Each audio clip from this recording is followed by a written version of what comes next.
I'm actually going to share the 3 biggest mistakes that I did in assisted living. So if you guys are interested, stick around to the end of the video.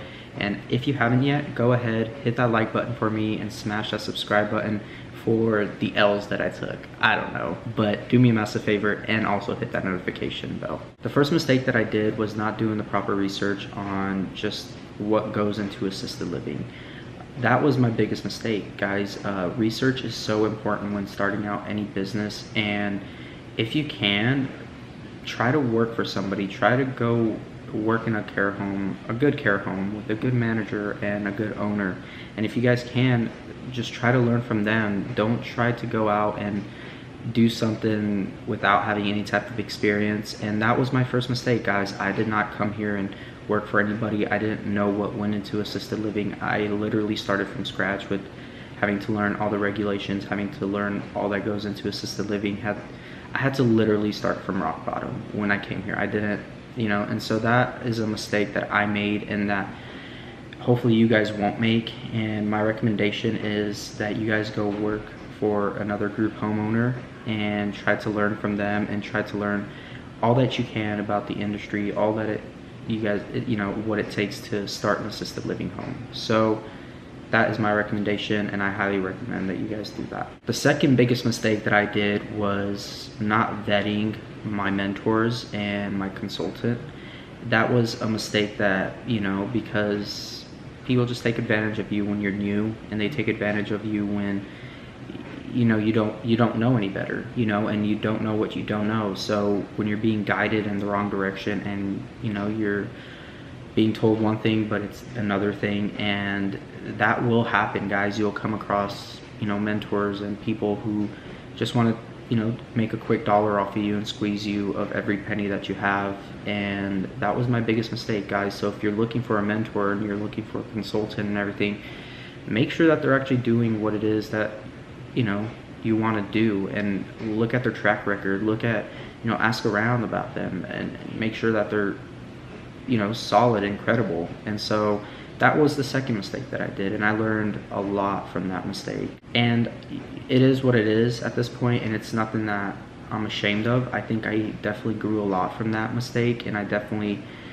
was able to bounce back from, literally hitting rock bottom. So, that's just part of the process and part of just doing business.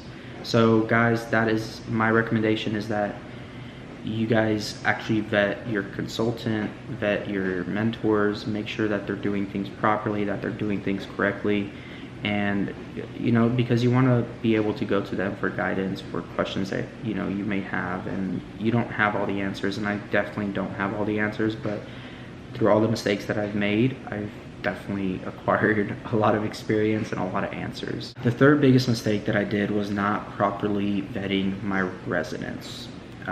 There were certain situations where I didn't go do an assessment on a resident, and I trusted the placement agent, I trusted the referral enough to just be like, okay, I'll take them, and I didn't properly vet a resident and go do my assessment on them. And that is something that you guys need to understand when it comes to vetting a resident, right? Because not only is the family looking for the right home, but you as the owner, as the manager, whatever your role is, has to do an assessment of the family. You have to do an assessment if they're going to actually be a good fit for you in the home. Are they going to be too hard for you to take care of? Can you handle their care?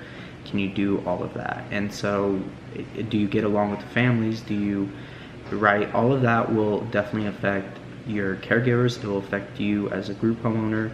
And so it's very important that you properly vet your residents and that you properly get everything set up when you go do your assessment. So guys, those were the 3 biggest mistakes that I did with assisted living. And I'm nowhere near perfect, and I still have so much improvement to do, and I can grow so much more, and there's so much potential that I still have. And so I'm learning along the way. You got to flip. The way society teaches us now is that you got to learn first and do second, whereas you just need to do first and learn second. And that's what I'm doing. I'm just doing it and learning along the way and figuring out things along the way. And that's the best way you guys will learn. That's another just a little trick and a little tip for you guys. Just start do it and learn along the way and adjust along the way. If you've made it all the way to the end, thank you so much. I really appreciate you. And if this video helped, go ahead, do me a massive favor, hit that like button, smash that subscribe button, and I will see you guys all in the next video. God bless. Peace.